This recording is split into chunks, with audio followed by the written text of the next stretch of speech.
14 जुलाई 1789 की सुबह पेरिस नगर में आतंक का माहौल। सम्राट ने सेना को शहर में घुसने का आदेश दे दिया था। अफवाह थी कि वह सेना को नागरिकों पर गोलियां चलाने का आदेश देने वाला है। लगभग 7,000 पुरुष और महिलाएं टाउन हॉल के सामने एकत्र हुए और उन्होंने एक जन सेना का गठन करने का निर्णय किया। और इस सेना के लिए हथियारों की खोज में वे बहुत से सरकारी भवनों में जबरन प्रवेश कर गए। अंततः सैकड़ों लोगों का एक समूह पेरिस नगर के पूर्वी भाग की ओर चल पड़ा, जहां बास्टिल किले की जेल को तोड़ डाला गया, जहां भारी मात्रा में गोला बारूद मिलने की संभावना थी। हथियारों पर कब्जे की इस सशस्त्र लड़ाई में बास्टिल का जो कमांडर था वह मारा गया और वहां जो 7 कैदी थे उन 7 कैदियों को भी छुड़ा लिया गया। सम्राट की निरंकुश शक्तियों का प्रतीक होने के कारण बास्टिल का यह किला लोगों की घृणा का केंद्र था। इसलिए किले को ढहा दिया गया और उसके अवशेष बाजार में उन लोगों को बेच दिए गए जो इस ध्वंस को बतौर स्मृति चिन्ह संजो कर रखना चाहते थे। इस घटना के बाद कई दिनों तक पेरिस तथा देश के देहाती क्षेत्रों में कई और संघर्ष हुए। संघर्षों की एक श्रृंखला प्रारंभ हुई। अधिकांश जनता पाव रोटी की महंगी कीमतों का विरोध कर रही थी। बाद में इस पूरे दौर का जो 14 जुलाई 1789 से प्रारंभ हुआ था, फ्रांस के अंदर इसके बाद के जो महीने इस प्रकार के संघर्षों का एक लंबा दौर चला, उसका जब सिंहावलोकन अर्थात जब इस पूरे दृश्य को इतिहासकारों ने एक दृष्टि से देखा तो उन्होंने इन सब घटनाओं को ऐसे शुरुआती कड़ियों के रूप में देखा जिसकी परिणति अंततोगत्वा फ्रांस के सम्राट को फांसी दिए जाने में हुई। हालांकि उस समय अधिकांश लोगों को ऐसे नतीजे की उम्मीद नहीं थी। 14 जुलाई 1789 से प्रारंभ हुए ये छोटे छोटे इस प्रकार के हिंसक प्रदर्शन, इनको देखकर किसी को ये उम्मीद नहीं थी कि एक दिन ये फ्रांस के सम्राट की फांसी का कारण बन जाएंगे और फ्रांस में इतनी बड़ी एक क्रांति जन्म ले लेगी। ऐसा क्यों हुआ? फ्रांस की क्रांति आखिर फ्रांस में क्यों घटित हुई? ये बास्टिल के किले के प्रति लोगों के हृदयों में इतनी घृणा क्यों हो गई? क्यों फ्रांस के सम्राट को फांसी दे दी गई? पाठ की प्रस्तावना में हमने 14 जुलाई 1789 की एक घटना का उल्लेख पढ़ा। किस प्रकार पेरिस नगर में आक्रोशित भीड़ ने सरकारी कार्यालयों और बास्टिल की जेल के ऊपर हमला किया और इस प्रकार की एक घटनाओं की श्रृंखला फ्रांस में प्रारंभ हो गई जिसने फ्रांसीसी क्रांति का रूप धारण कर लिया। लेकिन क्रांति किसी एक घटना के तात्कालिक परिणाम के रूप में नहीं होती। क्रांति आमूलचूल परिवर्तन के लिए होती है। आखिर फ्रांस में वो क्या परिस्थितियां थी, फ्रांस की वो क्या स्थितियां थी जिनमें परिवर्तन फ्रांस की जनता चाहती थी और उन्होंने क्रांति का मार्ग अपनाया और इस क्रांति ने किस प्रकार अपना स्वरूप धारण किया, इन सब बिंदुओं को हम क्रमशः इस प्रकार समझ सकते हैं। फ्रांस की क्रांति की कहानी हमारे पाठ में प्रारंभ होती है 1774 से, जब लुईस 16वां मात्र 20 साल की उम्र में फ्रांस का राजा बनता है। बुर्बो राजवंश से लुईस 16 का संबंध है।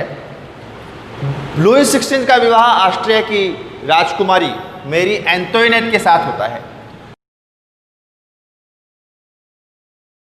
जिन परिस्थितियों ने फ्रांस में क्रांति को जन्म दिया उसमें कई कारण रहे, जिसमें से एक है खाली राजकोष। जिस समय लुईस 16वें फ्रांस का राजा बना उसके बाद से लगातार फ्रांस का जो राजकोष है वह खाली होने लगा। फ्रांस के राजकोष के खाली होने के जो कारण रहे उसमें लगातार फ्रांस का युद्धों में संलग्न रहना, लगातार एक के बाद एक युद्धों में संलग्न रहने के कारण से फ्रांस का खजाना खाली होने लगा। यहाँ तक कि स्वयं के युद्ध ही फ्रांस नहीं लड़ रहा था, बल्कि जो अमेरिका के अंदर अमेरिका के 13 उपनिवेश जो अपनी आज़ादी की लड़ाई लड़ रहे थे, तो वहाँ क्योंकि साझा शत्रु फ्रांस और अमेरिका के उन 13 उपनिवेशों का साझा शत्रु ब्रिटेन था, तो ब्रिटेन के खिलाफ अमेरिका की आज़ादी के अंदर भी और फ्रांस ने सहयोग किया। इसके कारण से बहुत अधिक कर्ज फ्रांस के ऊपर हो गया। एक समय तो फ्रांस के ऊपर उस समय 12 अरब लिवरे का कर्ज था। लिवरे उस समय फ्रांस की करेंसी थी, फ्रांस की मुद्रा थी लिवरे, जिसको 1794 में समाप्त कर दिया गया। और इस प्रकार से जब फ्रांस का खजाना खाली हो रहा था, उसमें लुईस 16 और उसकी रानी मैरी एंटोइनेट के फिजूल खर्चे के कारण से, शान शौकत भरी अपनी लग्जरियस लाइफ को मेंटेन करने के कारण से लगातार यह खजाना और अधिक तेजी से खाली होने लगा। अपने दैनिक खर्चों, अपनी सेना के खर्च, अपने मंत्रियों के खर्चों को, अपने राजपाट की व्यवस्थाओं को चलाने के लिए जो दैनिक आवश्यकताएं थी, उसकी पूर्ति भी वह राजकोष कर पाने में सक्षम नहीं रहा और इसके कारण से नए नए करों को लगाने की आवश्यकता पड़ी और लुईस 16 ने जनता पर नए नए कर लादना प्रारंभ कर दिया। वहीं फ्रांस की क्रांति को समझने के लिए हमें फ्रांस की सामाजिक स्थिति को भी समझना पड़ेगा। किस प्रकार की सामाजिक स्थिति फ्रांस की रही उस समय? तो 18वीं शताब्दी तक फ्रांस का जो संपूर्ण समाज है वो 3 वर्गों में विभक्त नजर आता है हमको। ये 3 वर्ग कौन कौन से थे? तो प्रथम स्टेट, द्वितीय स्टेट और तृतीय state, first state, second state और थर्ड स्टेट। इस प्रकार के 3 वर्गों में फ्रांस का समाज 18वीं शताब्दी तक विभक्त था। इन 3 स्टेट में कौन कौन लोग बटे हुए थे? तो जो फर्स्ट स्टेट था, उस फर्स्ट स्टेट में पादरी वर्ग के लोग आते थे। पादरी अर्थात जो चर्च के लिए समर्पित होते हैं, चर्च का काम करते हैं, वो पादरी कहलाते हैं। तो फ्रांस का ये जो फर्स्ट स्टेट था, इसमें केवल और केवल पादरी वर्ग ही आता था। सेकेंड स्टेट, द्वितीय स्टेट के अंदर जो फ्रांस के कुलीन वर्ग थे, अमीर संभ्रांत वर्ग जो था, राजा और राज परिवार के जो लोग थे, वो कुलीन वर्ग में आते थे। और जो समाज का सबसे लोअर सेक्शन ऑफ सोसाइटी, सबसे निचला जो दर्जा था, जिसमें पादरी वर्ग और कुलीन वर्ग को छोड़कर जो समाज बचा था फ्रांस का, वो थर्ड स्टेट में आता था। यहां इनके बीच में कैसी विसंगतियां थी समाज के इस विभाजन में? तो ये जो प्रथम 2 स्टेट हैं, फर्स्ट स्टेट और सेकेंड स्टेट, इनको कुछ विशेषाधिकार प्राप्त थे, जन्म से ही कुछ विशेषाधिकार प्राप्त थे। जैसे किसी भी प्रकार के टैक्स, ये दोनों स्टेट, फर्स्ट स्टेट और सेकेंड स्टेट, किसी भी प्रकार का कोई कर नहीं देते थे, इनको करों से छूट थी। वहीं एक विसंगति ये भी थी कि फ्रांस की कुल जनसंख्या का 90% हिस्सा किसान था। फ्रांस की कुल जनसंख्या का 90% हिस्सा किसान था, लेकिन 60% जो फ्रांस की जमीन थी, उस जमीनों पर फर्स्ट और सेकेंड स्टेट के लोगों का अर्थात कुलीनों और चर्च का ही अधिकार था। किसान संख्या में अधिक थे, लेकिन जमीन पर अधिकार चर्च और कुलीनों का अधिक था। टैक्स में फर्स्ट स्टेट और सेकेंड स्टेट के लोगों को छूट थी। साथ ही ये जो कुलीन वर्ग है, सेकेंड स्टेट के लोग, इनको सामंती अधिकार प्राप्त थे। सामंती अधिकार अर्थात जनता से टैक्स वसूलने का अधिकार यह कुलीन वर्ग को प्राप्त था।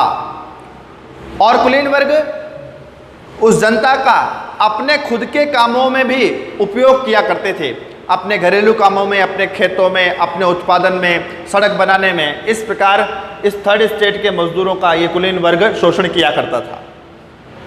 समाज में उस समय 2 प्रकार के टैक्स और प्रचलित थे। एक था टाइड और दूसरा था टाइल।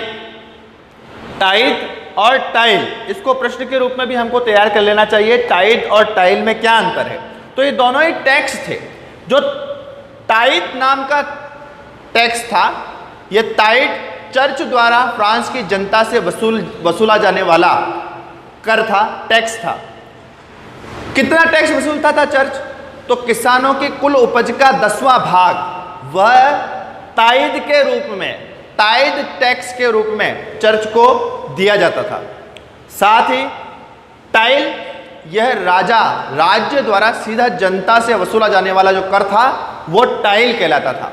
इस प्रकार चर्च भी कर वसूल रहा था, राज्य के रूप में राजा भी कर वसूल रहा था, और यह सामंत भी अपनी एक तरीके से शोषण थर्ड स्टेट के लोगों का कर रहे थे। इस सामाजिक स्थिति को देखने में हमको साफ साफ समझ में आता है कि संपूर्ण स्थिति में सबसे अधिक शोषण समाज के अंदर वो जो लोअर सेक्शन ऑफ सोसाइटी था, जो थर्ड स्टेट, तृतीय स्टेट के लोग थे, वही सबसे अधिक शोषण का शिकार हो रहे थे। जीविका संकट। जीविका संकट वह स्थिति होती है जब मनुष्य या समाज अपनी मूलभूत आवश्यकताओं की पूर्ति कर पाने में भी सक्षम नहीं रहता। फ्रांस में 1715 में फ्रांस की जो जनसंख्या थी वह 2.3 करोड़ थी, 2.3 करोड़, जो कि 1789 अर्थात क्रांति के वर्ष तक आते आते 2.8 करोड़ हो गई, 2.8 करोड़। और इस जनसंख्या में हो रही इस तीव्र वृद्धि के अनुपात में अनाज उत्पादन उतना नहीं बढ़ा।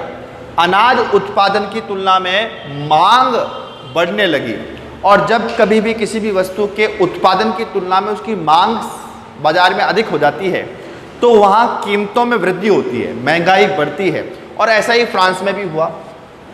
महंगाई की स्थिति ये थी कि जो पाव रोटी, ब्रेड, जो उस समय फ्रांस की जनता का मूलभूत खाद्य हुआ करता था, उसकी कीमतें इतनी अधिक होने लगी कि फ्रांस का सामान्य नागरिक पाव रोटी, ब्रेड खरीद पाने में भी सक्षम नहीं रहा। इसी के साथ उस समय जो मजदूरी की दर है, महंगाई की दर तो लगातार बढ़ रही थी, लेकिन मजदूरी, जो लोग कुलीन वर्ग या पादरी वर्ग के खेतों में या अन्य अन्य जगहों पर काम किया करते थे, उनकी मजदूरी महंगाई के अनुपात में नहीं बढ़ी, और इस कारण से उनके खरीदने की ताकत, क्रय क्षमता और अधिक कम होती गई। ये जीविका संकट और अधिक गहराता गया। ये जीविका संकट की स्थिति और अधिक खतरनाक तब हो जाया करती थी जब प्राकृतिक आपदाओं के समय, ओलावृष्टि, बारिश के समय खेतों में खड़ी फसलें वह खराब हो जाया करती थी। उस समय तो ये जीविका संकट और अधिक गहरा जाता था। उन सब स्थितियों के बीच फ्रांस में एक मध्य वर्ग का उदय हुआ। मध्य वर्ग का उदय अर्थात मध्य वर्ग में कौन लोग थे? तो मध्य वर्ग में तीसरे स्टेट के समृद्ध और शिक्षित लोग, ऐसे समृद्ध और शिक्षित लोग जिन्होंने नए विचारों को स्वीकार किया, जो नए विचारों के संपर्क में आए। ऐसे ये शिक्षित और समृद्ध लोग जो मध्य वर्ग कहलाए, इस मध्य वर्ग में मूल रूप से दो प्रकार के लोग थे। एक तो थे सौदागर और निर्माता। ऐसे निर्माता, ऐसे सौदागर जिन्होंने विशेष रूप से ऊनी और रेशम के वस्त्रों का व्यापार, समुद्र पार व्यापार, या फिर अपने ही फ्रांस में ही फ्रांस के जो उच्च वर्ग के लोग थे वो इनसे इनका उत्पाद खरीदा करते थे, और इस कारण से ये थोड़े समृद्ध स्थिति को प्राप्त हो गए। तो इस मध्य वर्ग में एक हिस्सा तो उन सौदागरों और निर्माताओं का था जिन्होंने अपने ऊन और रेशमी वस्त्र के उत्पादन के कारण से अच्छी समृद्धि प्राप्त की थी, और दूसरे प्रकार के लोग इस मध्य वर्ग में पेशेवर लोग थे। पेशेवर लोग अर्थात जो प्रशासनिक सेवाओं में थे या वकील, अध्यापक, इस प्रकार की सेवाओं में थे।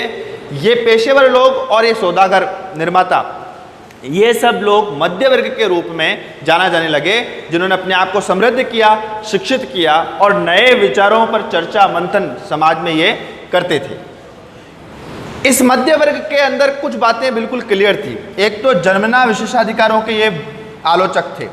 इन लोगों का, इस मध्य वर्ग का यह मानना था कि जन्म के आधार पर किसी को भी कोई सामाजिक हैसियत प्राप्त नहीं हो जाती, जन्म के कारण से किसी को कोई विशेष अधिकार प्राप्त नहीं होने चाहिए। इन जन्मना विशेषाधिकारों का यह मध्य वर्ग पुरजोर विरोध करता था। साथ ही साथ यह भी मानता था कि सामाजिक हैसियत का आधार यह योग्यता होनी चाहिए। किसी भी व्यक्ति को अगर समाज में कोई पद मिलता है, प्रतिष्ठा मिलती है, तो वो उसकी योग्यता के आधार पर मिलना चाहिए, जन्म से प्राप्त विशेषाधिकारों के आधार पर नहीं। हमने देखा कि किस प्रकार फ्रांस के समाज में लुइस 16वें के राजा बनने के बाद उनका राजकोष खाली होने लगा। अपने दैनिक खर्चों के लिए एक के बाद एक नए नए कर राजा की ओर से जनता के ऊपर लादे जाने लगे। समाज की किस प्रकार की भेदभावपूर्ण एक सामाजिक संरचना फ्रांस में हमको दिखती है, जहाँ संपूर्ण समाज 3 स्टेट में विभक्त है। फर्स्ट स्टेट और सेकंड स्टेट, प्रथम और द्वितीय स्टेट के लोग मिलकर थर्ड स्टेट के लोगों का शोषण कर रहे हैं। किसी भी प्रकार के कर फर्स्ट और सेकंड स्टेट के लोगों को नहीं देने पड़ते, सभी प्रकार के कर थर्ड स्टेट के लोगों को देने पड़ रहे हैं। जमीनों पर फर्स्ट और सेकंड स्टेट के लोगों का अधिकार अधिक है। जो किसान लोग हैं उनके पास अपनी जमीनें नहीं हैं। जीविका का किस प्रकार का संकट खड़ा हो गया, महंगाई बढ़ने लगी, उत्पादन अनाज का घटने लगा, पाव रोटी की कीमतें भी सामान्य व्यक्ति के हाथ की बात नहीं रही। पाव रोटी खरीद कर खाने का सामर्थ्य भी फ्रांस की जनता के हाथ से जाता रहा। और उसके बाद हमने देखा फ्रांस के अंदर एक मध्य वर्ग का उदय हुआ, जो थर्ड स्टेट के पढ़े लिखे समृद्ध और शिक्षित लोग थे, जो फर्स्ट और सेकंड स्टेट, प्रथम और द्वितीय स्टेट के जन्मना विशेषाधिकारों का विरोध करते थे और योग्यता के आधार पर सामाजिक हैसियत प्राप्त होनी चाहिए, इस बात की वो पैरवी करते थे। ऐसा वो मध्य वर्ग, ये जो मध्य वर्ग था, ये ऊर्जा और विचार कहाँ से प्राप्त कर रहा था?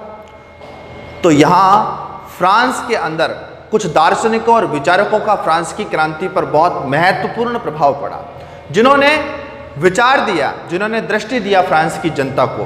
क्योंकि छोटे छोटे विद्रोह, छोटे छोटे विरोध तो पहले भी होते रहते थे, लेकिन विरोध करने वाले लोगों को नया क्या होगा, वो व्यवस्था बदल जाएगी, लेकिन बदलने के बाद नया क्या स्थापित होगा, ये नई रचना यह दार्शनिकों और विचारकों ने फ्रांस की जनता के सामने रखी।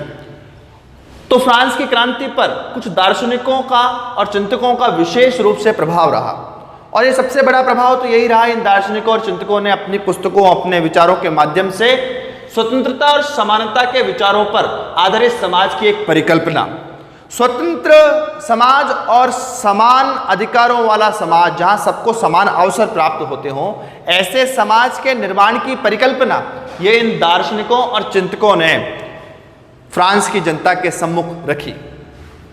मुख्य रूप से इन दार्शनिकों में तीन ऐसे दार्शनिक और चिंतक प्रमुख रहे, जिनका बहुत ही बड़ा प्रभाव फ्रांस की इस क्रांति पर पड़ा।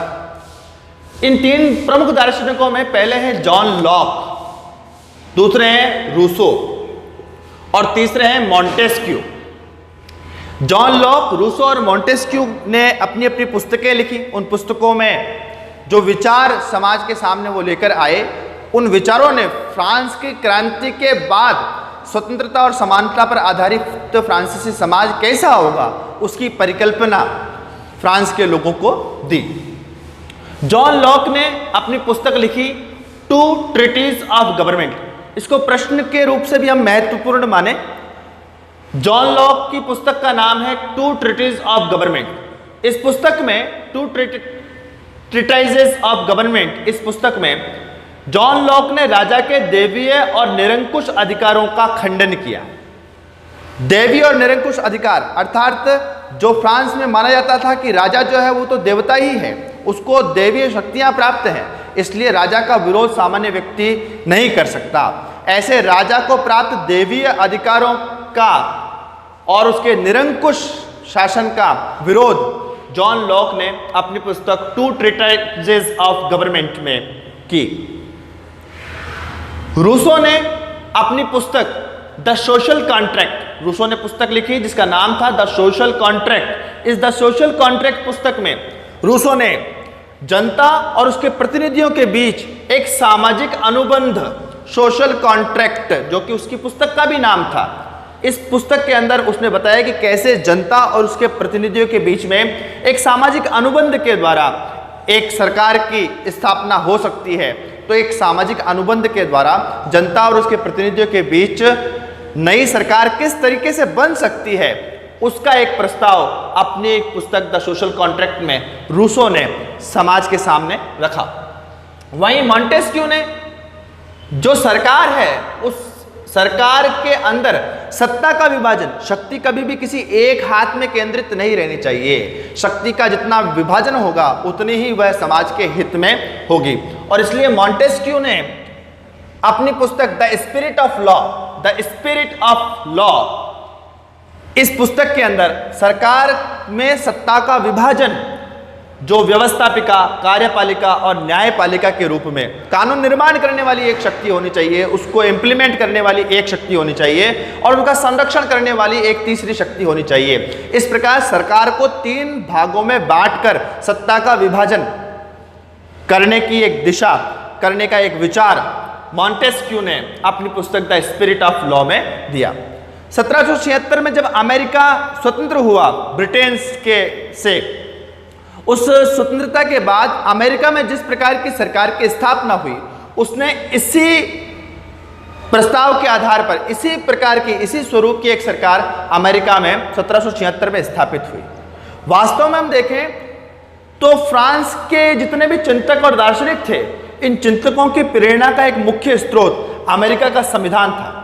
अमेरिका का संविधान और अमेरिका में जो व्यक्तिगत अधिकारों की गारंटी दी गई, किस प्रकार नागरिकों को मूलभूत अधिकार दिए गए, मूलभूत अधिकारों की गारंटी अमेरिकी संविधान ने ली, वह जो स्वतंत्रता और समानता की बातें अमेरिका के संविधान में थी, वो फ्रांस के इन दार्शनिक और चिंतकों की प्रेरणा का मुख्य कारण बन गया। और इस तरीके से ये जो दार्शनिक और चिंतकों के विचार थे, ये विचार समाज में फैलने लगे। और समाज में फैलने के लिए भी जो वो मध्य वर्ग के जो लोग थे, जो खुद शिक्षित थे, वो समाज में जनजागृति के प्रयास करने लगे। और जनजागृति के प्रयास किस प्रकार के? तो जो कॉफ़ी हाउसेस और सैलून थे, जो हेयर सैलून्स थे और जो कॉफ़ी हाउसेस थे, उसमें उन मध्य वर्ग के लोगों के द्वारा इन दार्शनिकों और चिंतकों के जो विचार हैं, जो अखबारों में और पुस्तकों में प्रकाशित होते थे, उन विचारों पर गोष्ठियां की जाती थी, बहस की जाती थी। कहाँ पर? कॉफ़ी हाउस और सैलून्स में, जो पब्लिक प्लेस थे, जहाँ पर सामान्य फ्रांस की जनता आकर बैठती थी। और वहाँ मध्य वर्ग के ऐसे शिक्षित लोग इन विषयों पर, इन नए नए विषयों पर, इन नई परिकल्पनाओं पर, इन दार्शनिकों के विचारों पर बहस किया करते थे। साथ ही साथ समाचार पत्रों और पुस्तकों के माध्यम से भी इन नए विचारों को समाज में व्यापक प्रचार प्रसार किया गया। और तो और मध्य वर्ग के जो शिक्षित लोग थे, समाज में बड़ी जनजागृति खड़ी करने के लिए तेज स्वर में उन पुस्तकों को, इन विचारकों, इन दार्शनिकों के पुस्तकों को, इनके अखबारों में प्रकाशित होने वाले आलेखों को तेज स्वर में जनता के बीच में पढ़ते थे, जिसके कारण से जो अनपढ़ लोग थे फ्रांस के, वो भी इन विचारों को जान पाते थे और इससे प्रेरणा प्राप्त करके क्रांति के मार्ग पर अग्रसर हो रहे थे। ये सारी परिस्थितियां फ्रांस में चल रही थी। उसी समय लुई 16 ने फिर कुछ नए करों की घोषणा कर दी और ये बात जैसे ही जनता के बीच में आई, जनता बहुत अधिक भड़क गई और फिर वो घटना हुई जिसका जिक्र हमने इस पाठ की प्रस्तावना में पढ़ा। 14 जुलाई 1789 को पेरिस की सड़कों पर लोग उतर आए और उन्होंने सरकारी कार्यालयों पर हमला करना प्रारंभ कर दिया और उसके बाद इस प्रकार की घटनाएं एक के बाद एक पूरे फ्रांस में फैलने लगी और फ्रांसीसी क्रांति ने अपना एक बड़ा स्वरूप धारण कर लिया।